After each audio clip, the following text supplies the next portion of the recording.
Bonsoir à tout le monde et bienvenue dans ce direct, comme je l'avais promis que j'allais le faire à partir de 10 heures.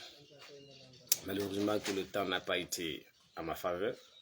Notion de temps, un élément à la fois philosophique et scientifique. Malheureusement, le temps n'a pas été à ma faveur et j'ai préféré le faire à partir de 7 heures précises, 16h, 17h presque. Et comme je l'avais signalé, qu'il s'agira d'évoquer un peu le statut actuel de la philosophie.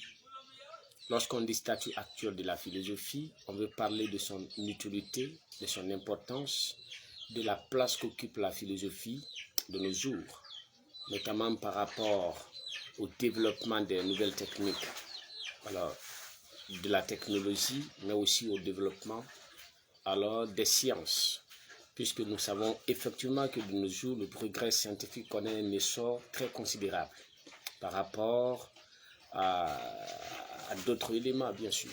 Alors donc, on se pose la question de savoir, face à ces progrès scientifiques, face à ce développement de la science, de la technique et de la technologie, est-ce que les spéculations philosophiques servent encore?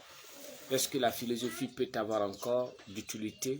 Est-ce que la philosophie peut avoir encore d'importance? Voilà quelques-unes des questions qu'on va aborder dans ces directs. À côté de ces questions, vous pourrez aussi poser d'autres inquiétudes d'ordre philosophique. Nous allons tenter, bien sûr, d'apporter des éléments de réponse à vos inquiétudes philosophiques. Donc, vous pouvez procéder déjà au partage du direct dans différents groupes et cela va nous permettre d'avoir plus de visibilité. Et vous pourrez aussi suivre la rediffusion. Après le direct sera publié. Vous pourrez aussi vous permettre de le télécharger. Alors, sur le compte Facebook, bien sûr. Mais aussi, il y a le compte YouTube que j'ai créé il y a de cela un mois, où je publie régulièrement aussi des vidéos. Vous pouvez partir sur le compte YouTube. Vous pourrez entrer en possession exactement de chacune des vidéos que je poste là-bas. Donc, bonsoir et bienvenue à vous tous qui êtes en ligne. Bienvenue à tous ceux qui sont en train de nous rejoindre maintenant. Bienvenue à Monsieur Seck Kaba, philosophe, sage effectivement, de son état, sage par nature, sage par acquisition. Monsieur Seck Kaba, bonsoir et bienvenue. Et c'est une occasion alors pour tous les philosophes d'entrer un peu en possession de quelques parcelles de la sagesse, comme Socrate voudrait le dire. Donc, M. Seck, nous sommes effectivement dans ce direct pour évoquer le statut actuel de la philosophie. Et le statut actuel de la philosophie, vous le savez bien, en tant que professeur de philosophie, en tant que philosophe, effectivement, il s'agit de voir est-ce que la philosophie a une utilité actuelle, vu le développement des nouvelles sciences, effectivement des nouvelles sciences, mais de toutes les sciences de façon générale, mais vu aussi le développement de la technique et de la technologie. Est-ce que les spéculations philosophiques ont encore le droit d'exister? Est-ce que de nos jours il faut philosopher? Pourquoi philosopher alors? Est-ce que spéculer sur le divin, Dieu existe-t-il? La mort existe-t-elle? Après la vie sur terre, où allons-nous? Est-ce que ces pareilles questions ont droit à être posées dans ces siècles, le 21e siècle, le monde du numérique, le monde du développement technologique? Voilà le but pour lequel le direct là se passe. Il s'agira donc d'apporter quelques éléments de réponse concernant ces divers sujets. Sans plus tarder, nous allons passer d'abord à mettre en évidence un élément. Il s'agira sans aucun doute, puisqu'on l'a fait dans le dernier direct, où on a non seulement évoqué les différents facteurs qui consistent à donner le caractère scientifique à la philosophie. Ce sont des éléments alors qui n'ont pas peut-être de grande pertinence d'un point de vue épistémologique, mais qui sont totalement indispensables.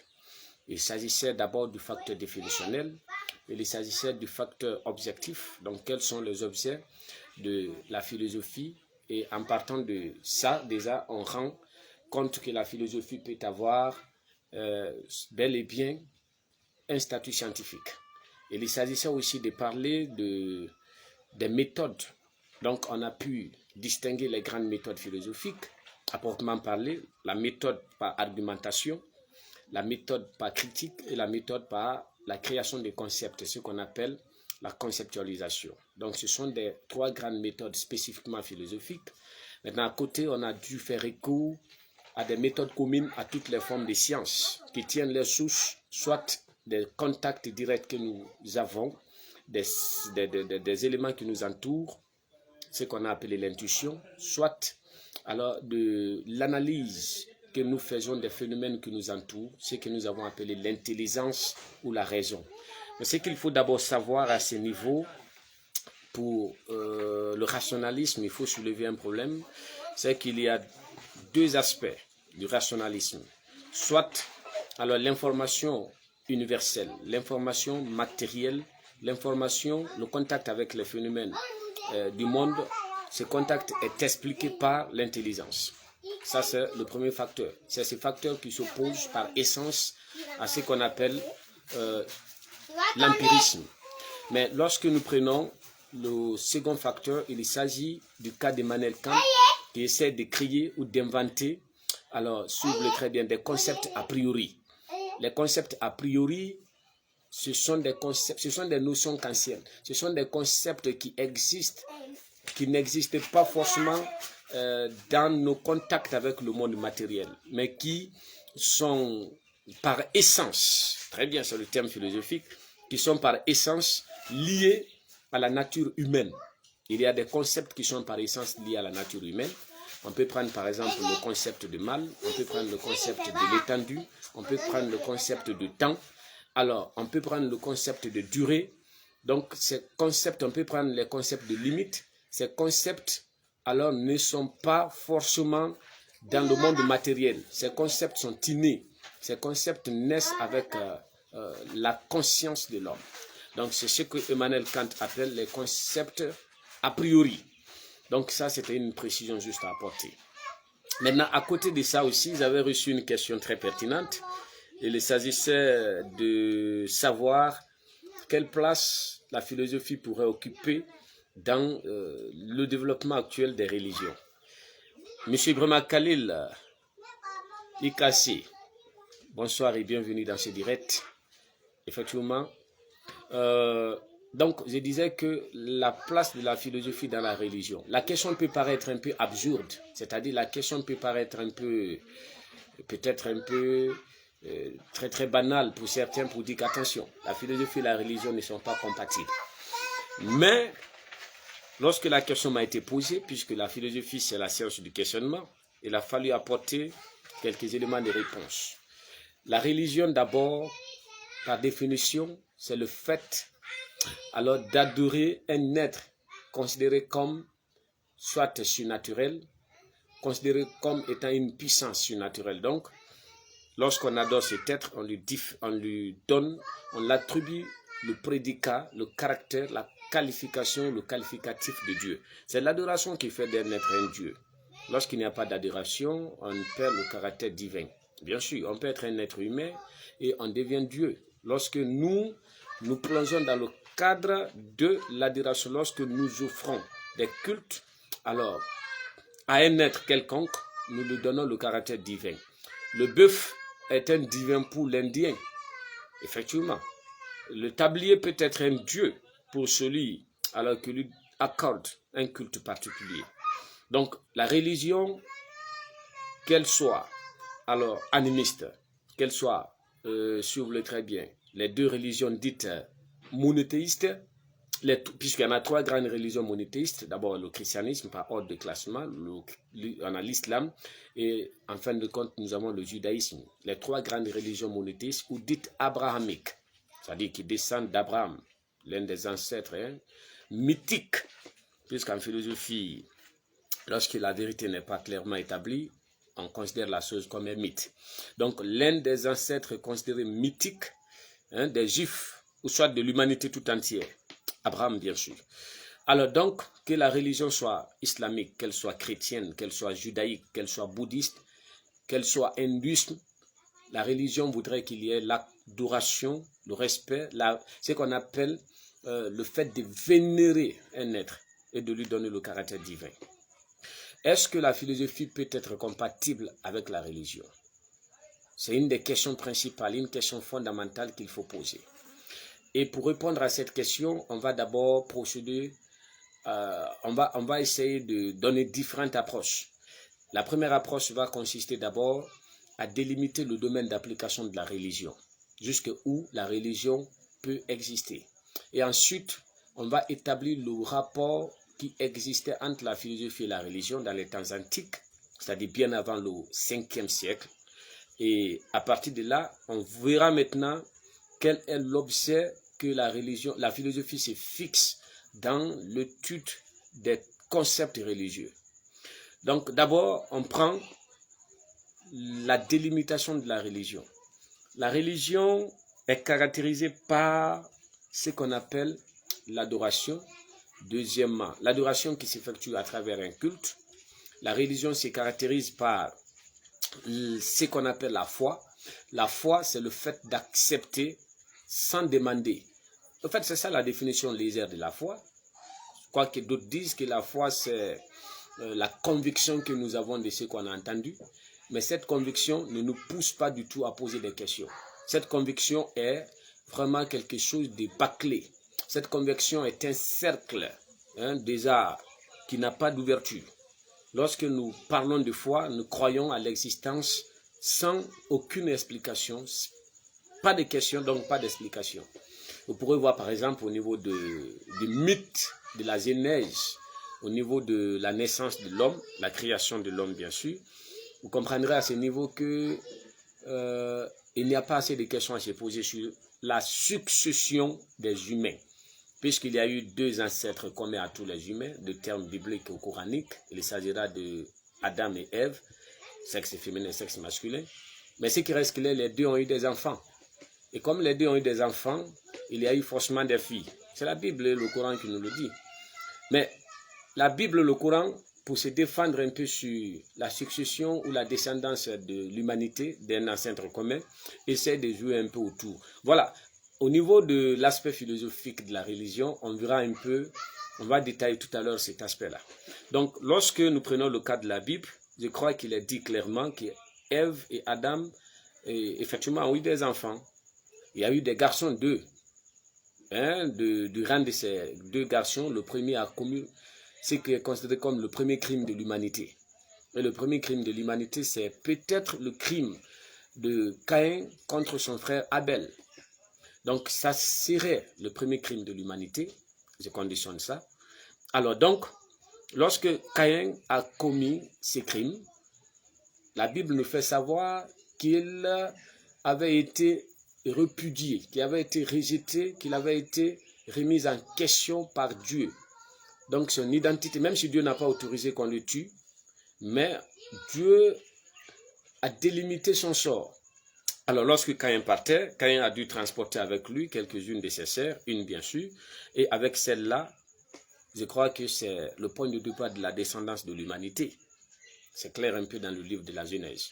Maintenant, lorsque nous prenons un peu l'islam, l'islam nous dit qu'à ce niveau, chaque enfant de Adam et Ève constituait des faux jumeaux. Et donc, il fallait que nous prenons par exemple par an de naissance. Si les premiers jumeaux sont arrivés, c'est que les seconds vont venir. Mais c'est que nous avons des faux jumeaux. Mais comme ils ne sont pas nés au même moment, et ils ne sont pas, donc comme ils ne sont pas nés au même moment, on pourrait dire de façon un peu claire qu'ils n'appartiennent pas à une même famille, peut-être disons comme ça, même s'ils appartiennent à une même famille de façon sociologique, mais ils n'appartiennent pas à une même famille, peut-être que d'un point de vue biologique. Donc les faux jumeaux, on essaie de voir, chaque mâle devrait être capable d'épouser alors la force jumelle de l'autre côté. Donc voilà des petites théories qu'on avance pour casser un peu l'humanité, si vous voulez très bien, de la descendance de l'homme. C'est une question mythique.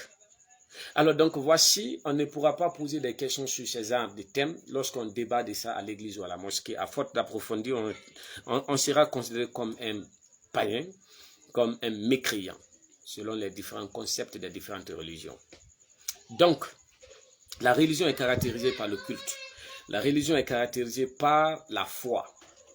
Le fait d'accepter sans demander. C'est ça le fondement de la religion. Alors, après cela, on peut aussi faire comprendre que la religion est caractérisée par ce qu'on appelle les notions de péché, les notions de mal, voilà, de justice. Effectivement, ça, ce sont des notions qui caractérisent la religion. En philosophie, ces notions sont vues d'une autre manière. Nous n'avons pas les mêmes conceptions en philosophie de la notion du mal que de la notion du mal en religion. Socrate a été clair dans l'œuvre qu'on appelle le banquet. Dans le banquet, Socrate dit qu'attention, tout ce que nous sommes en train de faire, boire, soit santé ou danser, n'est pas un problème, n'est pas un mal en soi, mais c'est la finalité qui incombe. Donc c'est l'usage de ce que nous faisons, de boire ou de danser, qui peut être un mal. Mais le mal lui-même est un bien pour celui qui est en train de faire. Il n'est mal seulement que pour la victime, mais pour le responsable, c'est un bien. Parce que le bien, c'est tout ce qui sert à satisfaire un besoin. Lorsque un individu essaye de porter atteinte à la dignité d'un autre, alors ce dernier qui est victime peut se voir un peu mal à l'aise, peut se voir comme si on a fait mal contre lui. Mais pourtant, pour celui qui l'a fait, si cela entrerait dans la satisfaction de son besoin, soit psychologique ou physique, ce n'est pas un mal. Donc, le concept de mal devient une dichotomie, un dilemme, une confusion qu'il faut éclairer. Donc, en religion, le concept de mal n'a pas les mêmes significations que le concept de mal lorsque nous sommes en philosophie. Chez nous, le mal, chez nous les philosophes, le mal, c'est à voir, c'est à discuter. Alors, donc, ça, ce sont quelques éléments caractéristiques de la religion.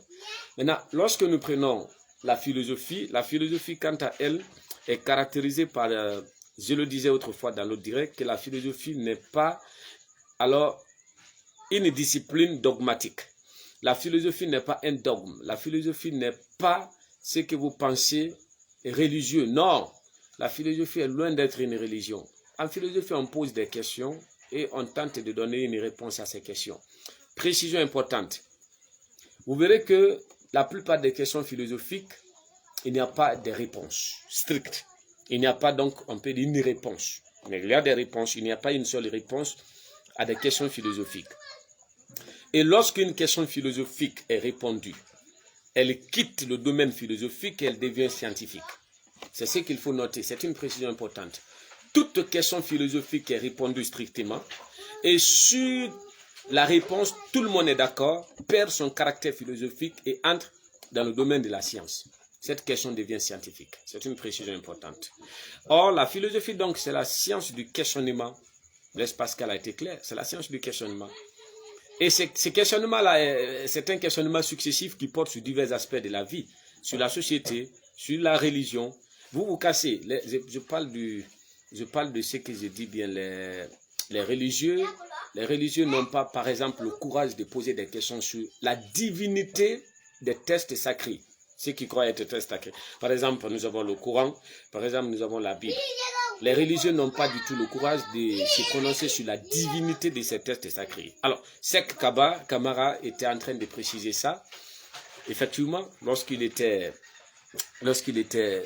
en train de dispenser un cours d'entretien, bien sûr, avec les élèves du lycée, il a été bien précis qu'il remettrait en question la divinité du Coran. Et maintenant, voilà des petites réponses qui peuvent peut-être être vraiment difficiles pour des hommes naturels de comprendre ça. Mais lorsque nous prenons effectivement le Coran est un acte écrit. Par acte, il faut attendre une écriture. Le Coran est une écriture, mais comme Dieu n'est pas effectivement un secrétaire, Dieu n'est pas, si vous voulez très bien, un grammairien pour prendre son temps et dicter toute sa pensée sur un bout de feuille, alors il s'en dit que le Coran serait une inspiration, quoique divine, mais écrite de la main humaine. Il y a aussi le côté de témoignage sur le prophète en question, Mahomet. Alors, Père et salut sur lui. Bon, ça c'est un peu religieux, peu importe. De l'autre côté, nous avons la personne de Jésus-Christ. Jésus-Christ, j'ai un document qu'on appelle la transformation de Jésus, un document de peu près 2000 pages. Lorsque vous lisez ce document, vous vous rendrez compte que Jésus-Christ a usé de plusieurs techniques, de plusieurs méthodes, afin de séduire son éditoire, afin de séduire le peuple juif, notamment sur les différents miracles qu'il était en train d'accomplir. Donc, c'est à travers ce document qu'ils ont su qu'il s'agissait d'un être ordinaire comme nous autres, mais qui avait décidé de surpasser son statut ordinaire. Puisqu'il y a quelqu'un qui a dit qu'on ne peut s'immortaliser qu'en accomplissant un acte dont la portée excède de celle de son existence particulière. À ce niveau donc, on peut les diviniser peut-être, parce qu'ils ont accompli des actes qui ont surpassé la psychologie, le mental, la mentalité de l'homme de façon générale. Alors donc, lorsque nous prenons la philosophie, nous n'avons pas besoin de se poser des questions naïves. On a besoin de poser des questions très solides et ces questions doivent avoir quelques éléments de réponse de façon argumentée. Je dis bien quelques éléments de réponse, mais de façon argumentée. L'argumentation consiste à apporter des preuves pour asseoir la véracité d'un dit ou pour prouver l'existence d'un phénomène. L'argumentation est totalement différente du mensonge. Le mensonge, c'est un autre cas. L'argumentation, c'est un cas particulier. Le mensonge se définit de façon très élémentaire comme étant la déformation volontaire et consciente de la réalité ou du fait, ou alors de la vérité. Ça veut dire que pour parler du mensonge, il faut remplir certains critères. Lorsque ces critères ne sont pas remplis, on ne peut pas être qualifié de menteur. Le premier critère, d'abord, il faut la conscience du fait. La conscience du fait signifie qu'il faut nécessairement savoir que telle chose existe sur tel aspect ou sur telle forme. Par exemple, le téléphone, ici, il s'agit de techno. Alors donc, c'est un fait. Maintenant, le mensonge consistera à connaître effectivement la marque de ces téléphones et à prendre la décision de ne pas reconnaître que c'est techno et de reconnaître que c'est Itel. Nous avons la conscience sur le fait. Il faut deuxièmement prendre la volonté de déformer, bien sûr. Il faut un acte de volonté. Lorsqu'il n'y a pas acte de volonté, on ne parlera pas de mensonge. Donc, je reconnais l'existence du fait. Secondo, alors je prends tout le temps, je prends la décision de modifier, alors effectivement, ce qui est là comme la réalité. C'est ça le mensonge. Alors donc, l'argumentation n'est pas un mensonge. L'argumentation consiste à apporter un certain nombre d'éléments qu'on appelle des preuves. Et ces preuves-là ne sont pas des preuves mensongères. Il n'y a pas de preuves mensongères, je m'excuse. Une preuve mensongère n'existe pas. Puisque déjà quand on dit preuve, la preuve ne peut pas être un mensonge. La preuve ne peut être qu'une vérité, une parcelle de la vérité.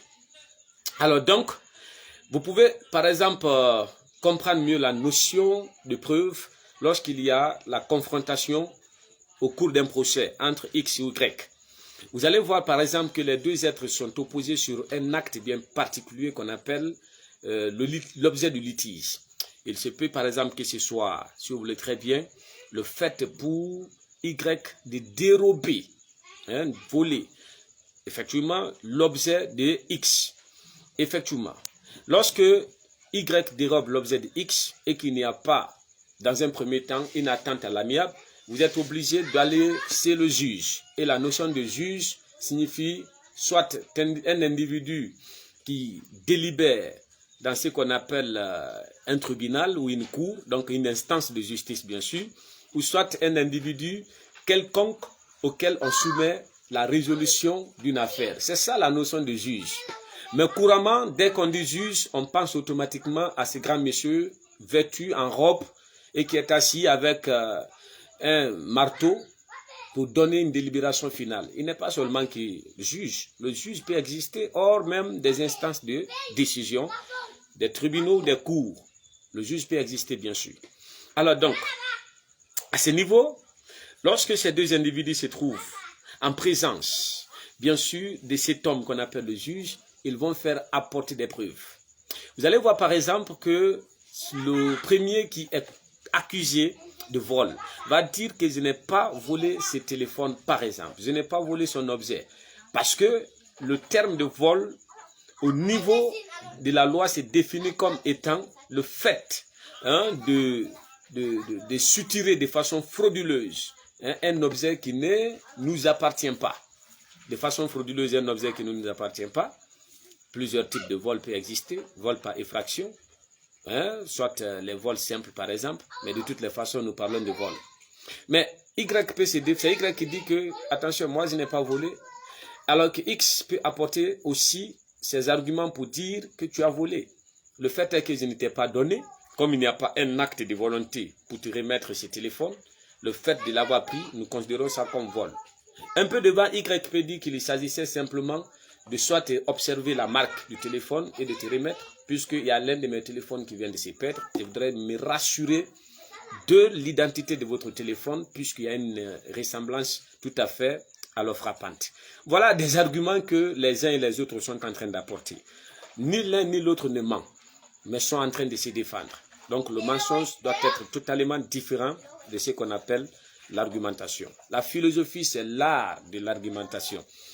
Précision, un philosophe qui ne peut pas se défendre, un philosophe qui n'a pas des arguments, n'existe pas, n'est pas philosophe. Il perd le caractère automatique des philosophes. Je répète que le philosophe qui n'a pas d'argument, qui ne possède pas de l'art oratoire, doit disparaître de la sphère philosophique. Il y a certains qui vont peut-être dire, mais attention, nous avons vu des grands philosophes, Platon par exemple, et Socrate, qui étaient en train de lutter contre ceux qui pensaient être des sophistes. Les sophistes, c'était au temps de Platon ou de Socrate qu'ils ont été mal vus. Mais Socrate lui-même en question était un sophiste. Socrate était un sophiste, puisque le sophiste est défini comme étant celui qui a l'art de la parole. Si Socrate n'était sophiste, il ne pouvait en aucun cas être capable de mettre en déroute les pensées ou les idéologies des autres sophistes. Protagoras d'Abdère, Gorgias de Létion. Alors, ces grands sophistes ont défié Socrate. Ce sont les tests de Platon qui nous les rapportent. Et ces tests portent effectivement même le nom de ces grands hommes. Nous avons le sophiste, nous avons Gorgias ou le sophiste, nous avons Protagoras d'Abdère par exemple. Ce sont des grands sophistes. Socrate a été sophiste afin de défier le raisonnement de ces derniers. Donc le sophiste, c'est un philosophe. De nos jours, ils sont des philosophes, ils sont des hommes politiques, ils sont des religieux, c'est-à-dire des pasteurs. Et ce sont eux qu'on appelle des sophistes, même ceux qui font du marketing. Les sophistes existent dans tous les domaines de la vie humaine. C'est cette précision qu'il faut totalement apporter. Les sophistes existent dans tous les aspects de la vie humaine. Alors, le philosophe qui ne possède pas d'arguments nécessaires pour expliquer de façon systématique et méthodique sa conception ou son point de vue sur les divers phénomènes de l'univers n'est pas philosophe.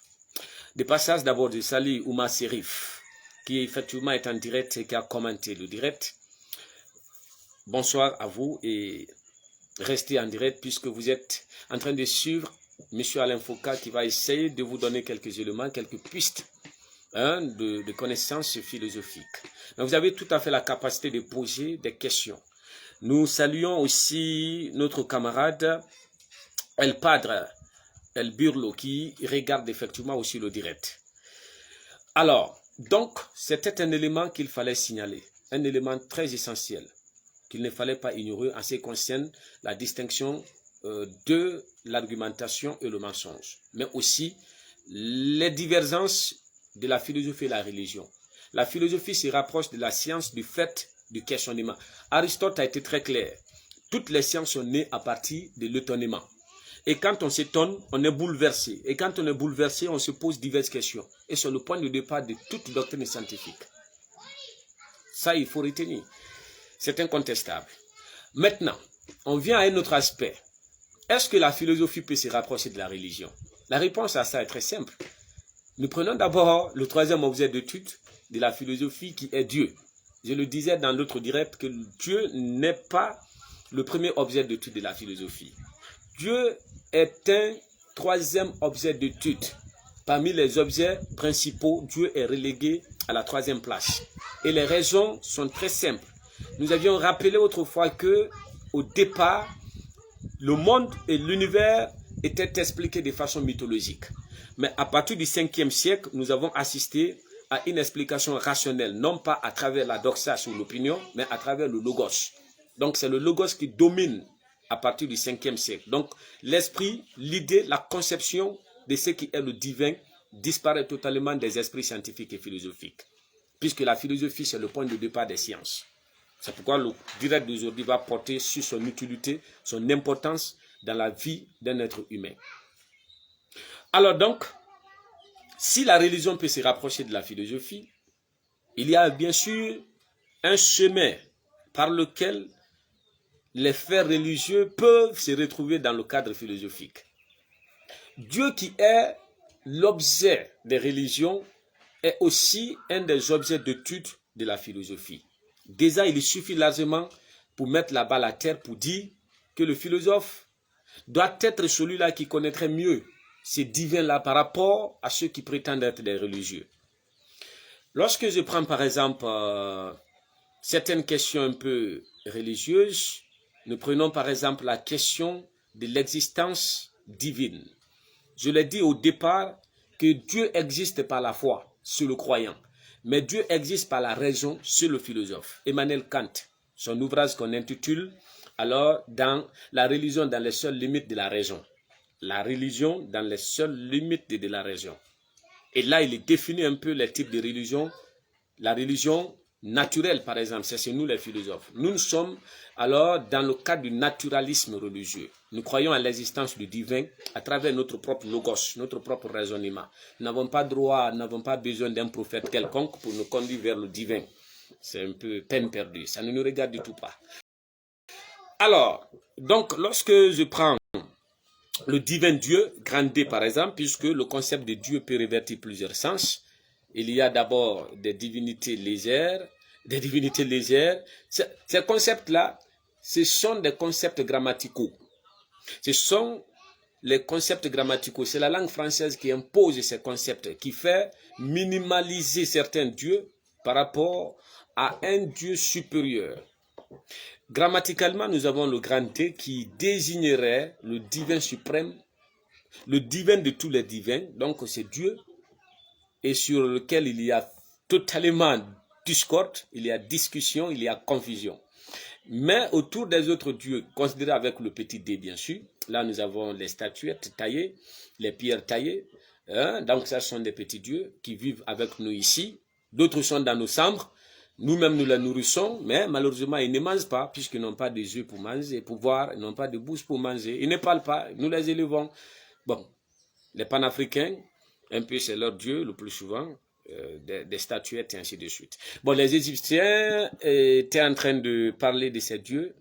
Diogène Laërce, dans son œuvre appelée Vie et synthèse des philosophes de l'Antiquité, disait que les Égyptiens avaient plusieurs dieux parce qu'ils ne pouvaient pas connaître la forme exacte du grand divin. C'est ainsi qu'ils le représentaient sous la forme de plusieurs animaux. Donc ça, ce sont des dieux qui demeurent encore en Alexandrie là-bas et ainsi de suite. Ces dieux qui sont là-bas sous la forme lion, ainsi de suite. Mais nous parlons en philosophie du divin concepteur de l'univers. C'est que les philosophes antiques appelaient l'arché, le principe premier. Ce que Aristote appelle la cause finale. C'est ce divin que nous sommes en train d'évoquer en termes philosophiques. Ce divin fait l'objet des religions dites monothéistes. Et c'est pourquoi, en partant sur cette base, on peut dire que la religion s'approche bien de la philosophie. D'abord, le mot théologie est une invention de Platon. C'est Platon qui a été le premier à inventer le mot théologie. Théos, alors Dieu, et logos, c'est-à-dire étude ou discours. Donc, littéralement, c'est la science qui s'occupe de l'étude des dieux du point de vue caractéristique dans la nature et de sa révélation. C'est Platon qui a inventé le terme de théologie, effectivement. Donc, la théologie, c'est la maîtresse de la religion. C'est la servante de la religion, j'allais dire. La théologie est la servante de la religion. Si la théologie est la servante de la religion, or la théologie d'abord a été inventée par Platon, philosophe, ça veut dire naturellement que certains concepts religieux sont des concepts purement philosophiques. L'existence du paradis et de l'enfer, ça existait un peu dans l'esprit des philosophes. Ils ont pensé à la notion de paradis et de l'enfer. Effectivement, ce n'est pas seulement avec l'apparition des religions monothéistes qu'on a entendu parler de l'enfer. J'étais en train de recadrer tout à l'heure, bien avant mon direct, un panafricain qui pensait que ce sont les Blancs qui ont envoyé le concept de paradis et de l'enfer dans l'esprit de l'homme noir. Non, c'était une erreur de sa part. Je l'ai corrigé de l'autre côté. Le concept de paradis et de l'enfer ont préexisté effectivement à l'homme. Les Noirs étaient remplis de cet esprit de paradis et de l'enfer. Et les philosophes, à leur tour, ont bel et bien reçu ces concepts. Ils avaient ces concepts. Socrate, dans l'apologie de Socrate, par exemple, ouvrage écrit par Platon, puisque Platon a écrit à peu près 36 livres. Bon, d'autres disent 37, même prenons 36 livres, appelés dialogues. Donc, dans l'un des dialogues de Platon qu'on appelle l'apologie de Socrate, qui explique les dernières instances de la vie de Socrate. Socrate essaie de refuser, d'échapper à la condamnation que les Grecs lui ont imposée, puisqu'il y avait un système chez les Grecs. Chez les Grecs, lorsqu'on était condamné dans l'Antiquité, alors vous êtes reconnu coupable. Lorsque vous êtes reconnu coupable, on vous condamne, mais vous avez le droit de choisir votre peine. C'est vous-même qui choisissez votre peine. Mais lorsqu'on parle de choix, il y a les peines légères qui sont là et il y a les peines alors aggravantes. Maintenant, c'est le condamné lui-même qui faisait le choix.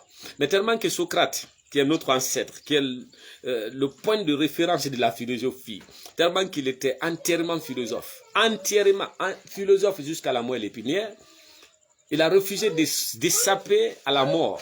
Il a refusé d'échapper à la tentative d'assassinat de ces Grecs, de ces sophistes qui l'ont accusé d'avoir corrompu la jeunesse, de ces sophistes qui l'ont accusé d'avoir initié, d'avoir introduit une nouvelle divinité dans la cité d'Athènes. Il a refusé d'échapper à ça. Il dit que le philosophe, d'abord philosopher pour Socrate, c'est apprendre à mourir.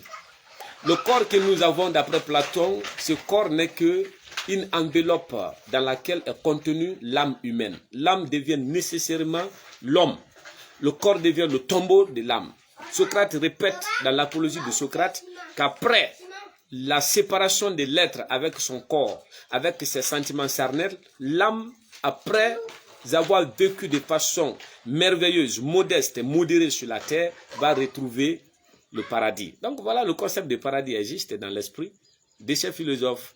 Donc ce ne sont pas les religieux qui vont nous envoyer ces concepts. Pour vous dire que certains concepts qui étaient purement philosophiques sont aujourd'hui des concepts religieux.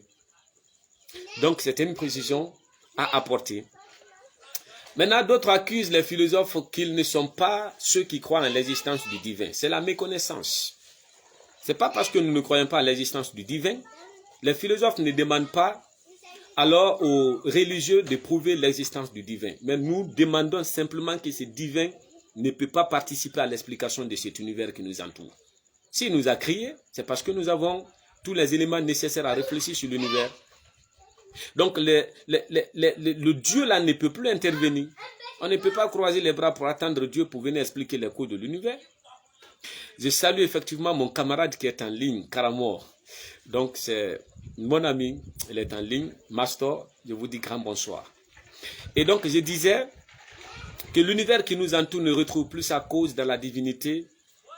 Dieu n'est pas la cause de l'explication de l'univers.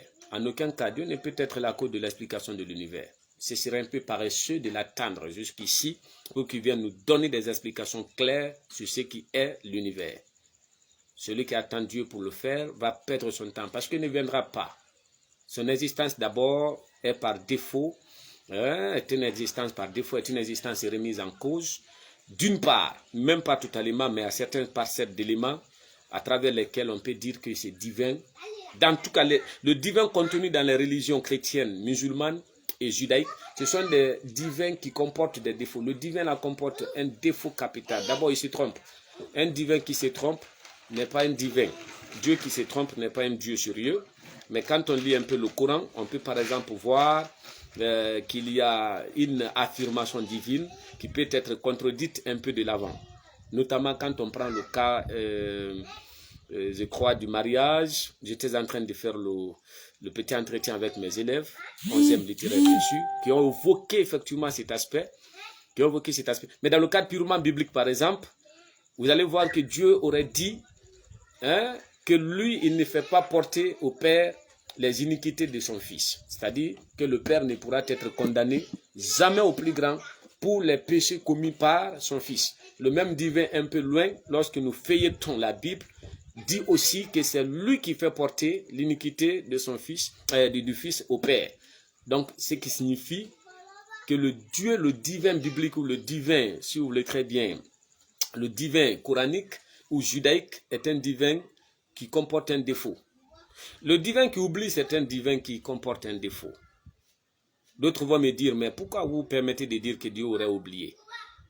Quand on reprend par exemple les grandes conceptions bibliques, la mythologie biblique au niveau de l'invention, de la création de l'homme, vous allez voir que Dieu a créé d'abord l'être humain en premier, garçon de sexe masculin bien sûr.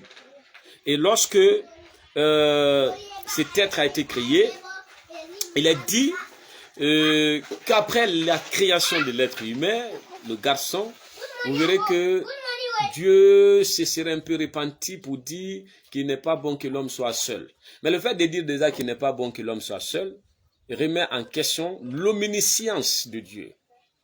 C'est pas moi qui remets en cause l'omniscience de Dieu, mais c'est la lecture des textes coraniques ou alors des textes dits sacrés bibliques. Ce sont ces textes-là, leur lecture qui nous permet de dire qu'on peut remettre en question l'omniscience divine. Mais Dieu, le fait de dire déjà qu'il n'est pas bon que l'homme soit seul et qu'il lui faut une aide, conteste automatiquement sa légitimité. S'il était omniscient, il aurait pu déjà mettre ça à l'esprit. Il aurait pu déjà concevoir que la création d'un unique être de sexe masculin peut alors comporter des erreurs à l'avenir. Mais le fait d'avoir créé Adam et revenu pour dire qu'il n'est pas mieux qu'Adam soit seul, comme si un ange lui aurait soufflé à l'oreille, la légitimité à l'omniscience de Dieu est à remettre en question dans ces genres de documents. Ce n'est pas moi qui le dis. Ça, ce sont des livres qui le disent. Précision. Nous pouvons aussi prendre un peu ces documents qui condamnent un peu la divinité. C'est pourquoi j'ai dit que le philosophe ne peut pas avoir les mêmes dieux que le religieux. Le philosophe ne peut pas avoir les mêmes dieux que le religieux. Nous prenons les concepts de paradis et de l'enfer et la notion du destin. Mais attendez, d'abord, le paradigme. Le paradigme, c'est quoi? C'est qu'il y a la création de deux milieux de vie.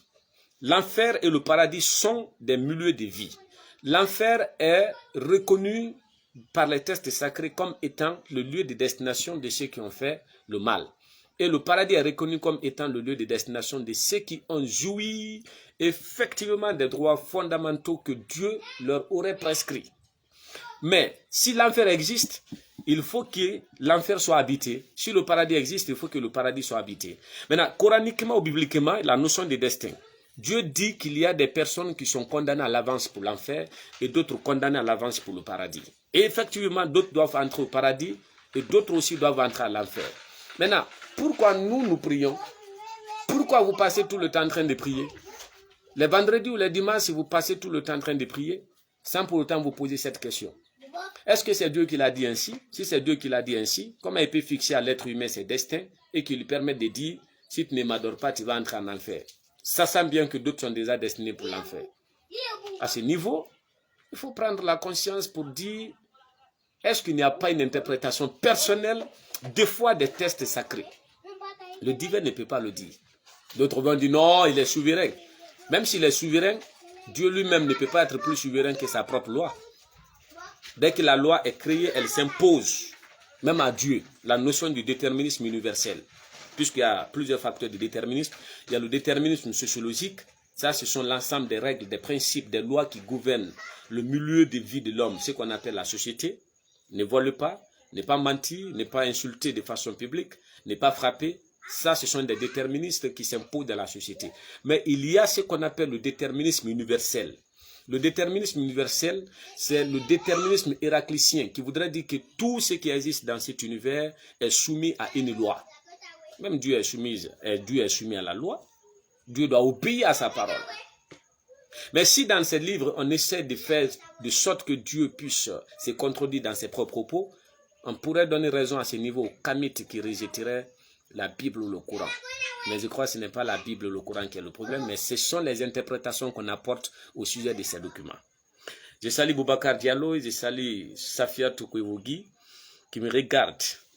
Alors, donc, ça c'était des éléments qu'il fallait apporter par rapport aux accusations qu'on apporte contre les philosophes de renier l'existence de Dieu. Nous n'allons jamais renier l'existence de Dieu, puisque c'est nous les philosophes, Dieu peut avoir plusieurs définitions. Platon l'appelle le bien, Platon l'appelle l'idée éternelle, on l'appelle effectivement aussi la cause finale, c'est Aristote. Donc il a plusieurs définitions. Nous, on reconnaît l'existence de Dieu, mais nous remettons en question les différentes interprétations de ce que vous appelez les livres saints. C'est ça, et les différents prophètes qui sont soit venus, ou les différents hommes qui le représentent, disant les imams ou les pasteurs. Ce sont eux qui sont les problèmes. C'est en partant des comportements de ces derniers que Frédéric Nietzsche, dans son ouvrage qu'on appelle Ainsi parlait Zarathustra, dans le prologue, il essaie de dire que Dieu est mort. La mort de Dieu proclamée par Nietzsche n'est pas une mort définitive d'un être divin, commandant et commandeur de l'univers, non. Mais si vous pensez être les créateurs, plutôt les représentants du Dieu créateur, vous devrez être capable de se conformer à la parole de ces divins. Mais nous remarquons que les imams actuels et les pasteurs sont classés comme étant les premiers malfrats de l'existence humaine. Ce sont eux qui sont les premiers à dérober au principe dit divin. Comment vous voulez que Dieu vive? Les mosquées sont devenues aujourd'hui des endroits de raquettes, sans parler des églises, où le plus riche doit gouverner sur le pauvre. Tandis que le pauvre peut avoir la foi plus que le riche. Tandis que quand on prend un peu dans la Bible, on comprend que Jésus-Christ aurait donné la priorité à ceux qui sont appelés les pauvres. Mais dans les religions actuelles chrétiennes, on voit plutôt que c'est alors aux riches que la priorité est donnée. Quand vous avez un peu, on vous donne la première place. On vous considère, on vous appelle même papa. Mais quand vous êtes pauvre, il faut avoir la foi jusqu'à éclater. Tu seras relégué au second plan. Moi, je ne peux pas prier dans ces milieux-là. Je ne peux pas prier dans un milieu où ce qui est dit n'est pas prescrit. Ce qui est prescrit n'est pas exécuté, n'est pas appliqué. Je ne peux pas le faire. D'autres vont dire, mais voilà, pourquoi tu n'as pas de religion? C'est l'une des causes pour lesquelles je suis devenu philosophe. Je suis philosophe pour rechercher la vérité, pour me soustraire à la sanction socratique, c'est-à-dire une sanction qui a été prévue par Socrate qui condamnerait les mauvaises âmes. Je ne peux pas appartenir à un milieu où les mauvaises âmes existent aussi. Non, ils ont un argument solide. Ce n'est pas solide. Solide que pour ceux qui ne réfléchissent pas longtemps. Pour les philosophes, ce n'est pas solide. Ils disent, bon, fais ce que je te dis, ne fais pas ce que j'ai fait. Moi, je refuse catégoriquement. Les philosophes disent qu'ils refusent. Quand tu es pasteur, tu es imam, on doit faire ce que tu fais. Si tu interdis la fornication, si tu interdis l'adultère, on doit être capable de t'imiter. Si réellement ça provient de la parole qui est en face de toi, que tu considères être la parole de Dieu. C'est cette bataille, cette guerre, cette lutte qui nous oppose à ces hommes qui se prétendent être des représentants de Dieu. Il n'y a pas de représentant plus légitime sur terre que le philosophe. Le philosophe est le représentant légitime de Dieu. Dieu est sage. Et le philosophe est un amoureux de la sagesse. Il est à la quête permanente de cette sagesse. Celui qui cherche ce qui t'appartient et qui veut marcher dans ton idéologie, dans ta pensée, devient ton camarade. Nous sommes les représentants légaux de Dieu et les représentants légitimes de ce Dieu sur terre. Nous sommes sages. C'est ce que Diogène de Sinope était en train de conclure. Quand il a été vendu, bien sûr, il a été clair. Diogène de Sinope, philosophe atypique, l'un des membres, alors, l'une des grandes figures du cynisme, une philosophie qui a été mise au point par Antisthène, qui a été disciple de Socrate. Il nous dit que les dieux et les philosophes ont en commun la sagesse. Et si les deux ont en commun la sagesse, ils deviennent des amis. Donc nous sommes des amis avec Dieu, c'est pourquoi d'autres ne disent. Alors, M. Alain Foucault, ami de Dieu, ce n'est pas une prétention, mais il s'agit d'une vérité. Le philosophe est l'ami de Dieu. Alors donc ça c'était pour apporter quelques éléments à ce niveau. Maintenant, revenons au thème central. La philosophie est-elle importante de nos jours? La philosophie a-t-elle sa raison d'exister? Faut-il encore philosopher? Ça sent bel et bien que la science est à son comble de développement. Ça sent bien que la technique et la technologie ont atteint un niveau de développement. Faut-il encore philosopher? Pour répondre à cette question, je crois qu'il faut d'abord aller de la répartition de ce qu'on appelle la philosophie. La philosophie se répartit en deux. Il y a la philosophie spontanée et il y a la philosophie professionnelle. La philosophie spontanée, c'est lorsque l'individu essaye de se poser une question de façon délibérée, c'est-à-dire sans tenir compte de la réponse. Vous pouvez voir quelqu'un, par exemple, qui s'arrête lorsqu'il est en rapport, en relation avec une deuxième personne. Les joueurs de loto, par exemple, ceux qui jouent au loto, vous allez voir, par exemple, l'autre perd, l'autre gagne. Et celui qui a perdu se fait victimiser auprès du divin pour dire, j'ai fait quoi à Dieu? Est-ce que Dieu m'écoute? Est-ce qu'il écoute ma prière? Mais ça, c'est une philosophie que le type a commencé. Mais cette philosophie est appelée la philosophie spontanée. Parce que là où la question est posée, c'est là elle s'arrête. Il n'y a pas autre facteur, autre élément pour approfondir des détails sur la question. Ça, c'est une philosophie spontanée. En partant de la philosophie spontanée, tout le monde fait de la philosophie déjà. Maintenant, comme à refuser ce que vous faites. Vous faites couramment de la philosophie. Alors donc, la philosophie est importante. Si tout le monde fait de la philosophie de façon spontanée, c'est-à-dire de façon inconsciente, alors la philosophie existe dans la vie. Il n'y a pas de question qui puisse exister sans fondement philosophique. Précision importante. Maintenant, l'autre côté, nous avons la philosophie professionnelle, celle qui consiste à prendre acte. Prendre acte veut dire prendre une décision désormais pour non seulement poser des questions de façon expresse et tenter d'apporter des éléments de réponse. Ça, c'est la philosophie professionnelle. Et ça, c'est le domaine d'application du philosophe tel que nous autres, tel que, alors, mon camarade Sek Kaba, effectivement, et tant d'autres. Nos ancêtres, les Socrates, avant les Socrates, nos ancêtres reculés. Thalès, considéré comme le premier philosophe, considéré comme le premier scientifique, le premier être d'après Diogène Laërce, à avoir réparti l'année en 365 jours, le premier à avoir prédit le premier éclipse de 585, bien sûr, celui qui était considéré par les Grecs comme un demi-dieu par sa sagesse, Thalès de Milet, ça ce sont nos ancêtres, nous nous réclamons d'eux.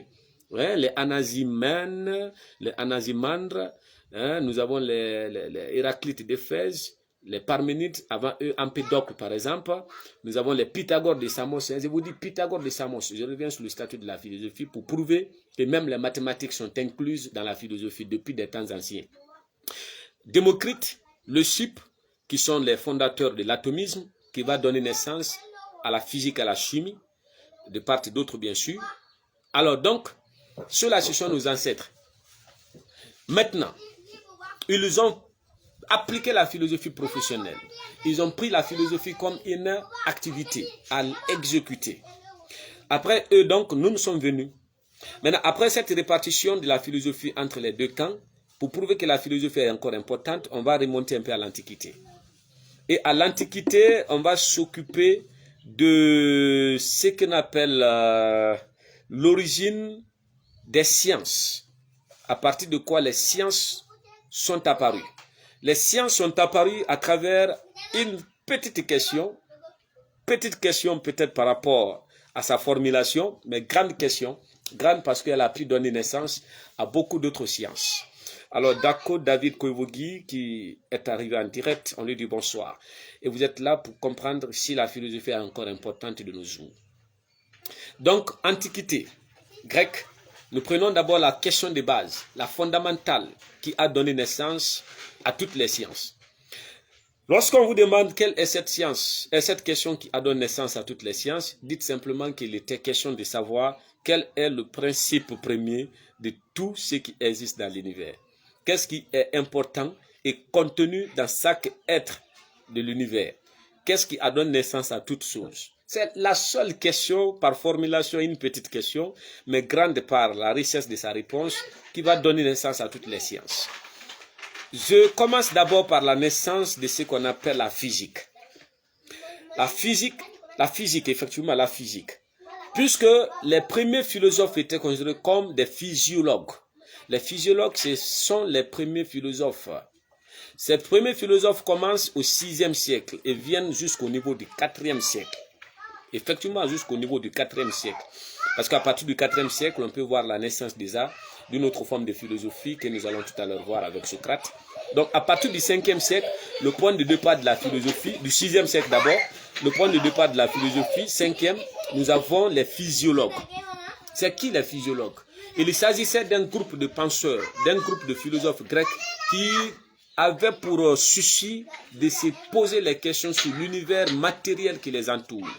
Les questions sont posées sur le monde physique et les réponses doivent être données non pas de façon religieuse ou mythologique, mais les réponses doivent être données de façon purement méthodique. Donc, des réponses purement méthodiques. Alors donc, les physiologues, au milieu desquels nous avons le premier qu'on appelle Thalès, Thalès a posé une question fondamentale. La question fondamentale que Thalès s'est posée, quelle est l'origine de toute chose? Et Thalès situe l'origine de toute chose au liquide, ce qu'il appelle l'eau. Donc par terme de l'eau, il faut entendre effectivement le liquide. Donc pour Thalès, le liquide ou l'eau est l'élément primordial qui a préexisté et qui a déterminé l'existence de toute chose. Ici, l'esprit de Dieu, la notion de Dieu, la divinité n'a plus sa part. Sinon, on aurait dit que c'est Dieu qui a créé l'univers, comme le penseraient certains autres religieux de nos jours, des fanatiques. Mais Thalès nous fait remonter un peu la cause de l'univers, non pas à une divinité, mais à l'eau. Est-ce qu'il existe quelque chose de nos jours, et bien avant nous aussi, qui ne contiendrait pas de liquide? C'est une question qu'il faut totalement poser. Est-ce qu'il y a quelque chose qui existe de nos jours qui ne contient pas de liquide? Bon, certains peut-être vont me dire, bon, peut-être les cailloux. Mais moi, je vous dis, par exemple, il y a ce qu'on appelle le processus de ce qu'on appelle le volcan.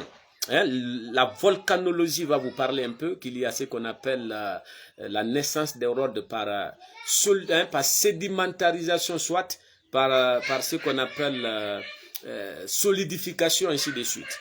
Donc, la naissance des roches et autres. S'il y a une larve liquide, déjà il y a le terme liquide à l'intérieur. Et je me demande si autre chose existerait. Hein? Les arbres qui sont arrêtés à la sève, qui est contenu à l'intérieur, hein, qui représenterait leur sang, entre guillemets. Nous avons effectivement aussi, nous, êtres humains, nous ne pouvons pas exister sans le liquide. Donc le liquide devient l'élément premier, l'élément fondamental qui aurait donné naissance à tout ce qui existe. À partir de ce moment, nous avons la naissance d'une science.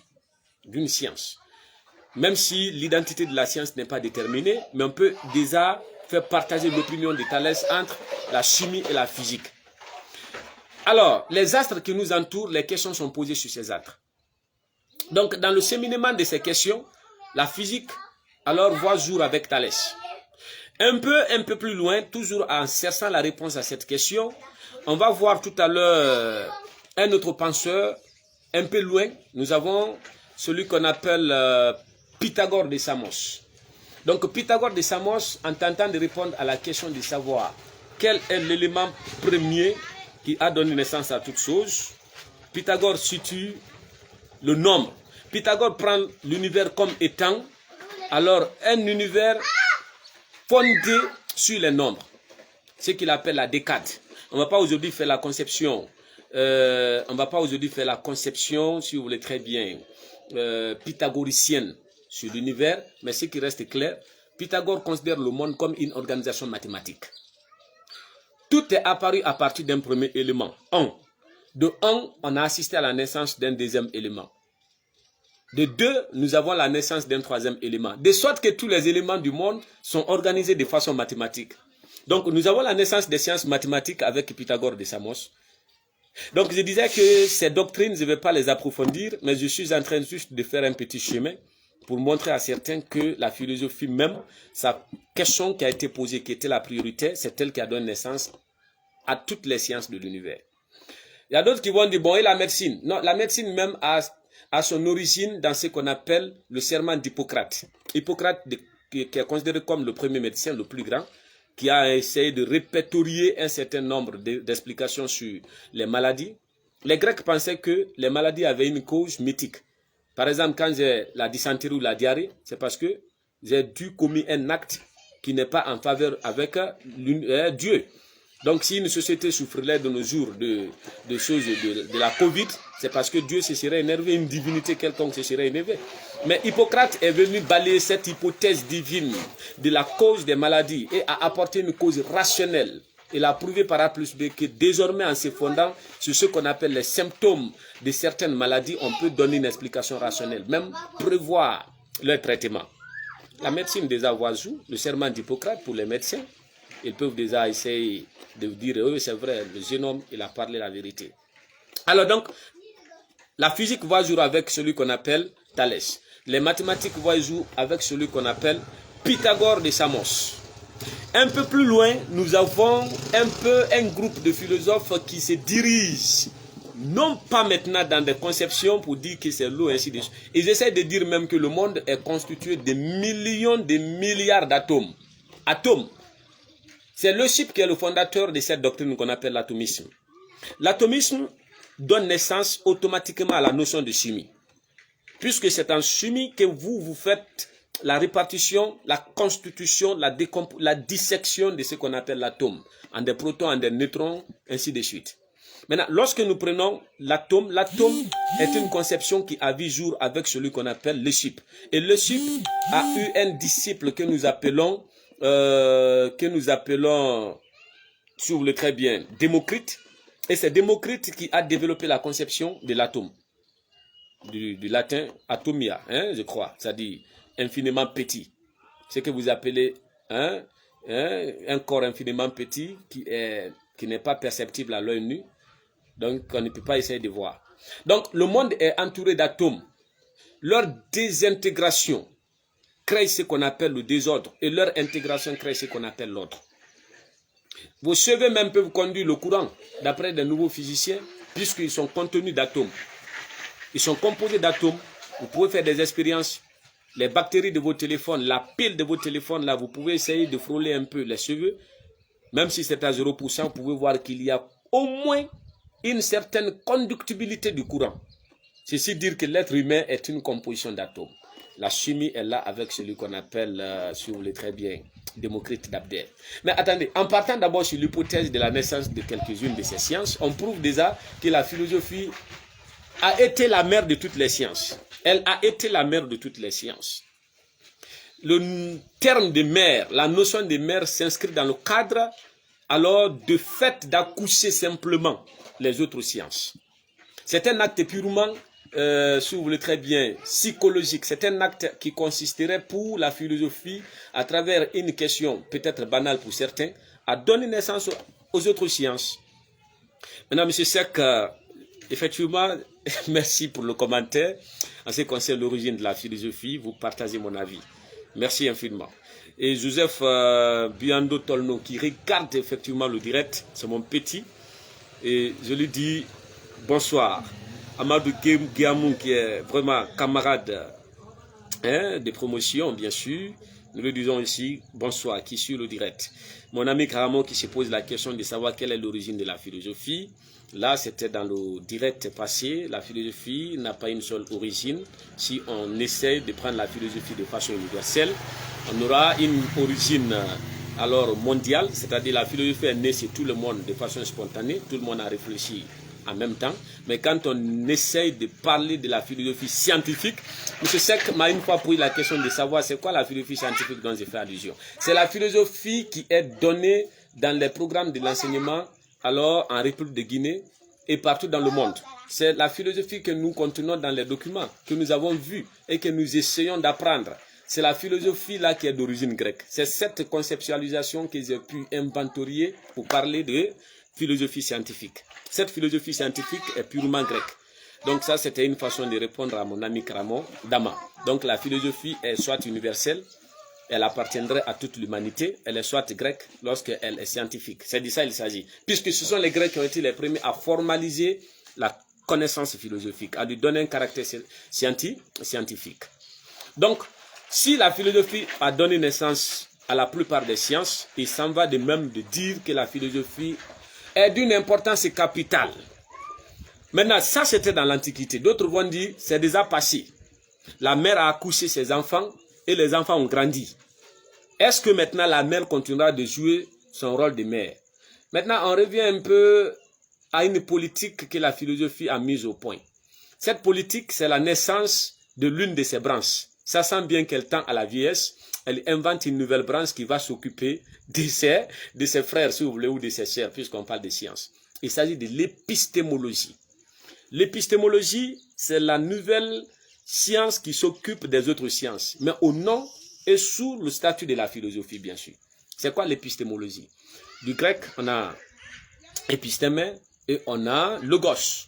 épistème qui signifie science vraie et logos qui signifie étude. Donc l'épistémologie, c'est l'étude alors de la science, mais de ce qui est vraiment la science, de la vraie science.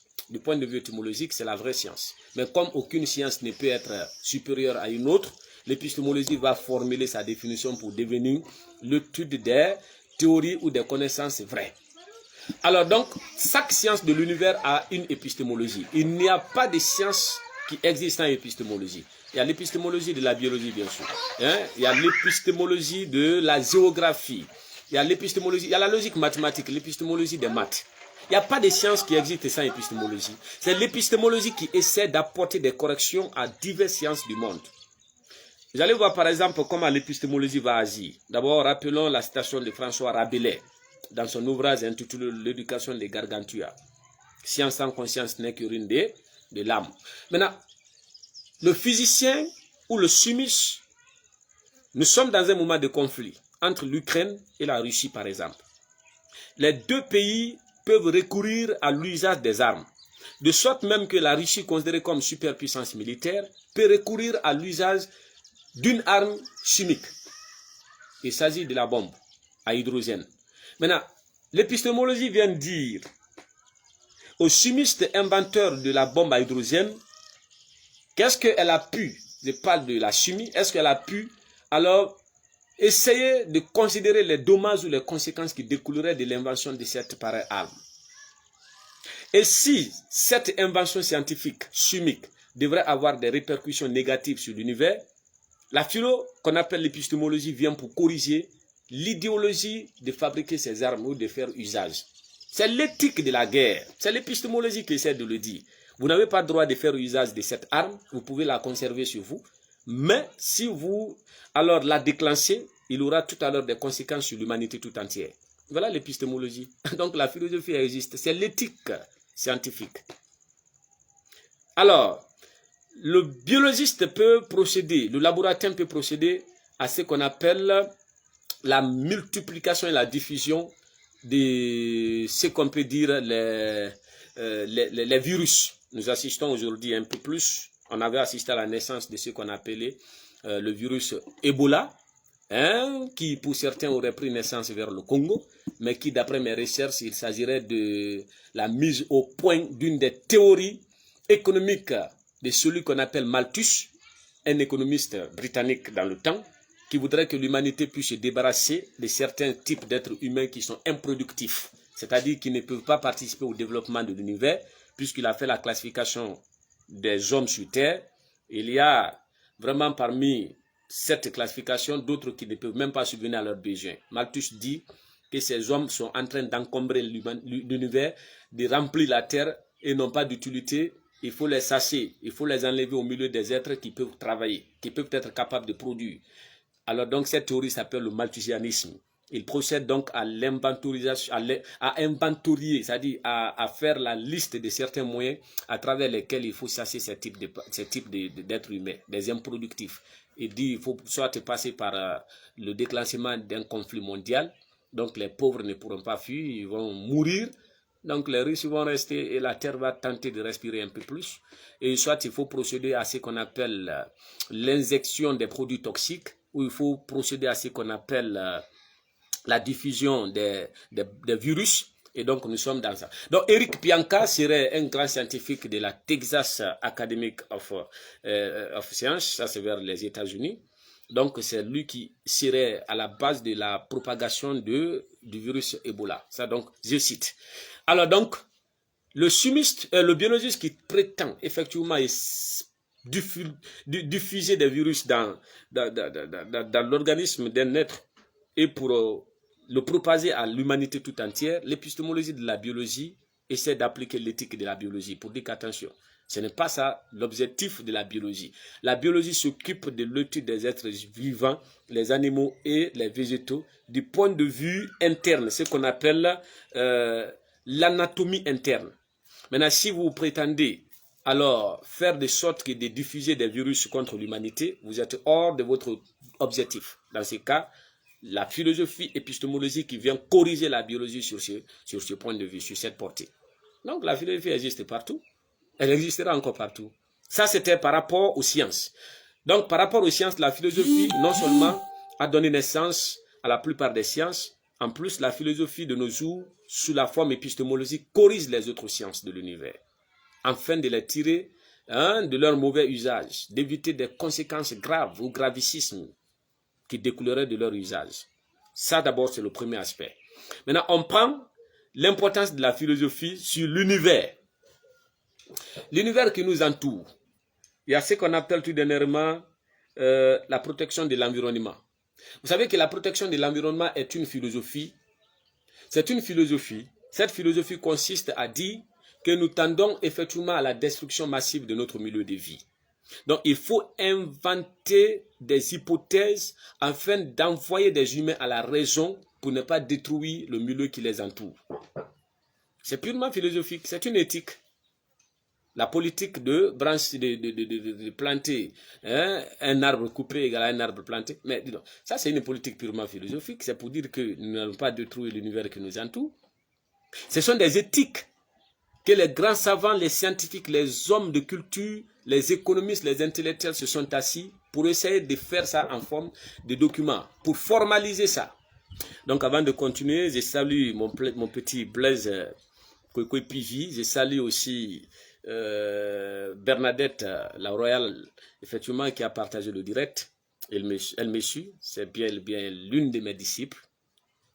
Vraiment une vraie élève, aujourd'hui étudiant, qui vraiment a l'amour de la science. Je lui dis bonsoir. Donc, pour revenir un peu plus à cet autre aspect qu'il faut signaler, maintenant on prend l'importance de la philosophie sur l'être humain lui-même. Vous savez que l'homme, la plupart essaient de confondre le corps humain à ce qu'on appelle l'homme. Le corps humain, l'homme font deux. L'homme, c'est nous les philosophes, c'est la conscience. À côté de la conscience, il y a d'autres éléments caractéristiques. Il faut que vous soyez en mesure de connaître ces éléments caractéristiques. Le premier élément qui caractérise un homme, c'est d'abord sa conscience. Un homme sans conscience perd le caractère humain. C'est nous, en tout cas les philosophes. Le deuxième élément caractéristique de l'homme, c'est sa capacité de parler.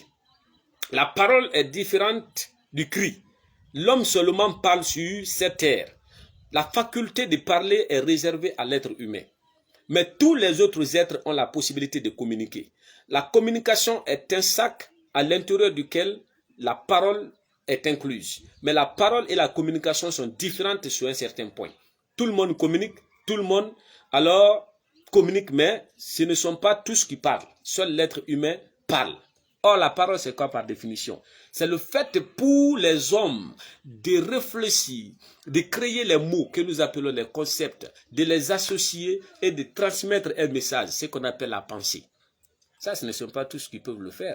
L'animal ne peut pas venir vous dire « Bonjour, mon propriétaire, comment ça va et ta journée ?» Ça ne suffira pas. Ce qui signifie que l'animal ne parle pas, c'est l'être humain qui parle. L'être humain seul est capable de faire une composition, une synthèse des concepts qu'il a pu inventer et de les transmettre dans un langage codé qu'on appelle la parole. C'est nous seulement qui avons cette faculté. C'est le deuxième élément caractéristique de l'homme après la conscience. Troisième élément caractéristique de l'homme, pour être qualifié d'être humain, il faut avoir la capacité de marcher de façon bipède et verticale. La marche à deux pieds et de façon verticale, c'est-à-dire de façon arrêtée, n'est seulement que le domaine de l'être humain parmi toutes les autres créatures à la surface de la terre. D'autres vont me dire peut-être qu'il y a certains animaux qui font la marche bipède et verticale. Il n'y en a pas, il n'y en a pas. Le chimpanzé saute, le chimpanzé a des sauts. Même si les Darwin, des grands savants des siècles derniers, ont essayé de rapprocher un peu l'humanisation ou l'humanité de l'homme par rapport aux sciences, et même sont d'accord avec nous que la marche verticale est le domaine d'application de l'être humain. Marcher sur les deux pieds et de façon horizontale pour aller de l'avant et de retour. C'est le propre de l'homme. Alors, nous avons le quatrième élément, le dernier élément caractéristique pour être classé parmi les hommes. Il faut avoir ce qu'on appelle la capacité du travail. Mais c'est quoi le travail au fait? Le travail n'a pas la même définition sociologique, économique, philosophique que la définition physique. En physique, le travail c'est tout à fait un autre élément. Mais en philosophie, en sociologie ou en économie, le travail consiste à quoi? C'est une activité consciente de l'homme, donc il faut d'abord que la conscience intervienne. qui consiste à transformer les éléments de l'univers afin de satisfaire ses besoins. C'est ça le travail, c'est le philosophe. Ça veut dire le jour que le chien serait capable d'aller cueillir les mangues, de les préparer avec toutes les composantes ou tous les ingrédients de la sauce et de les répartir pour satisfaire son besoin alimentaire. Là, le travail, c'est le chien a commencé, ce qui ne se fera jamais. Lorsqu'un animal prendra la décision d'aller couper les arbres, les faire en plancher, ensuite en plafond, alors et couvrir effectivement l'intérieur de son bâtiment, l'animal aura travaillé. Donc voilà ce qu'on appelle le travail. Le travail, c'est le domaine de l'homme. Partir vers l'univers, regarder l'univers, l'interroger, connaître ses secrets, se servir de l'univers, satisfaire les besoins. Dans la classification des besoins, ça c'est dans le cadre économique, il y a les besoins primaires, qui sont d'ailleurs besoins primaires fondamentaux, effectivement, la nourriture par exemple, le logement. Ça c'est seulement l'homme qui transforme la nature, seulement l'homme part vers l'univers et essaie de satisfaire ses besoins par elle. Les 4 caractéristiques font d'un être un humain. Certainement, il se peut que certaines caractéristiques ne soient pas successives ou simultanées dans certains cas, mais ce qui reste évident, c'est que lorsque nous prenons l'être humain, nous mettons en tête tout à l'heure que c'est un être qui est caractérisé par ces 4 éléments. Maintenant, à côté de ça, quelle est l'importance de la philosophie chez l'homme? Si l'homme déjà est caractérisé par la conscience, il ne peut pas y avoir d'explication de l'univers, il ne peut pas y avoir d'explication des phénomènes de l'univers, ni du monde qui nous entoure, sans l'usage de notre conscience, de notre intelligence. Donc c'est grâce à la philosophie qu'on peut venir vers le monde qui nous entoure, poser des questions sur le monde et tenter d'obtenir des réponses. Seule la philosophie a la capacité de poser des grandes questions sur l'univers. Aucune autre science ne peut les poser.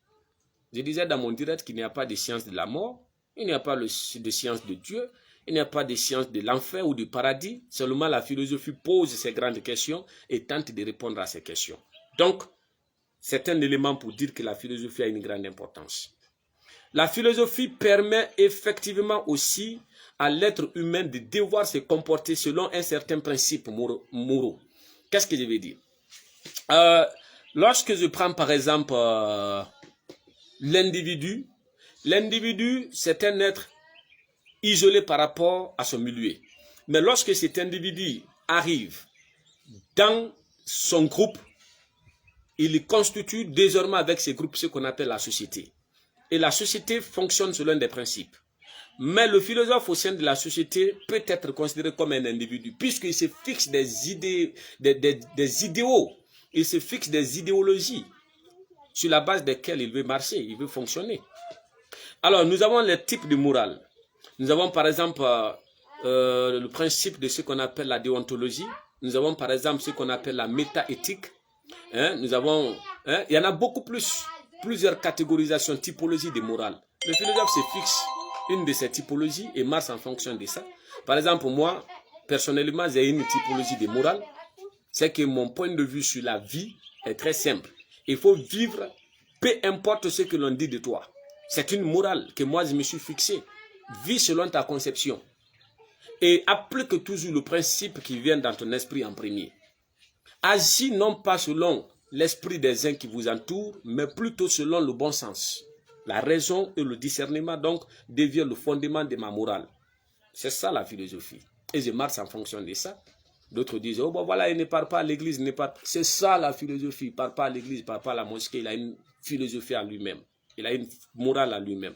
Il a une façon de vivre, une conduite personnelle. C'est ce qu'on appelle la philosophie. La philo permet à l'être humain de se fixer un idéal en fonction duquel il évoluera jusqu'à la fin de ses temps selon le corps physique. Puisque la mort, chez les philosophes, c'est un processus qui continuerait. Chose qu'il faut totalement noter aussi. Alors donc, il y a aussi un autre élément qu'il faut rappeler. Les grandes institutions internationales, je parle de l'importance de la philosophie d'un point de vue politique. Nous avons par exemple la Déclaration universelle des droits de l'homme. Il a fallu une grande philosophie pour ramener tous les êtres humains de races différentes, de connaissances différentes, de statuts économiques différents, de les ramener à dire qu'ils sont égaux en droit, qu'ils sont égaux en devoir et qu'ils sont égaux en dignité. Il a fallu une grande philosophie. La Déclaration universelle des droits de l'homme, c'est un acte purement philosophique qui permet aux humains de mettre alors un peu la limite à des idéologies de supériorité. Les luttes antiraciales, ce sont des luttes qui sont fondées sur les doctrines purement philosophiques. Donc l'univers qui nous entoure ne peut exister sans ce qu'on appelle le respect des normes ou des principes philosophiques. C'est le respect de ces normes ou de ces principes que la plupart des personnes essayent de transformer à leur faveur. Mais ces principes sont purement philosophiques. Alors donc, l'organisation de la société, c'est le philosophe Platon a été clair. Heureux les sociétés qui ont leur chef magistrat, comme on appelle leur chef philosophe. Donc si le chef n'est pas philosophe, il faut que le philosophe soit chef. Ça c'était l'idéologie de Platon dans son œuvre intitulée La République. Même s'il n'a pas pu atteindre cette idéologie, ça veut dire que c'est le philosophe qui doit gouverner la société.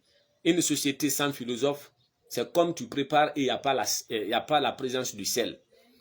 On ne pourra pas consommer. C'est nous qui donnons le goût aux hommes dans la société. C'est vers nous vous venez. Nous sommes dans le cadre spontané, nous sommes des pasteurs, nous sommes des imams, nous sommes des sages du quartier. C'est nous qui sommes des philosophes. Vous devrez venir nous consulter, on vous donne des problèmes, vous nous posez des problèmes, nous on vous donne des solutions, on tente de vous donner des solutions. Alors donc, nous tendons pratiquement à la fin du direct, ce qui ne va pas me permettre d'aller encore plus loin dans le commentaire concernant le statut de la philosophie. Mais quoi qu'il en soit, on a pu quand même retenir qu'il existe d'énormes importances autour de la philosophie. Nous avons procédé d'abord à faire une délimitation, bien sûr, de la philosophie et de la religion et de donner un peu leur point de ressemblance, tout à fait aussi le point de divergence. On est revenu à faire une classification légère des philosophes, en philosophe spontané, en philosophe professionnel, et nous sommes même allés à toucher un peu la question principale à partir de laquelle toutes les sciences ont vu jour. Il s'agissait de savoir quel est l'archet, le principe premier de tout ce qui existe sur comme on appelle en face de la planète ou dans le monde.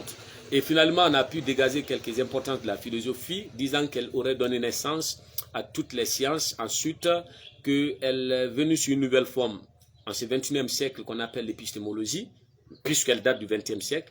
Et aussi, ensuite, que la philosophie a une importance capitale sur la solidarisation des rapports entre les humains au sein de la société, mais l'organisation même de la société. Donc, voici, je vous remercie plus. Et je crois que demain, nous passerons notre direct et sur un autre thème philosophique. Dans les commentaires, vous pouvez déjà poser vos questions. Je vais les répondre aussi. Et vous pouvez envoyer vos questions sur mon compte Messenger WhatsApp. Et je vais essayer de prendre note. Au direct de demain, je reviens largement sur les réponses à ces questions. Merci et portez-vous bien.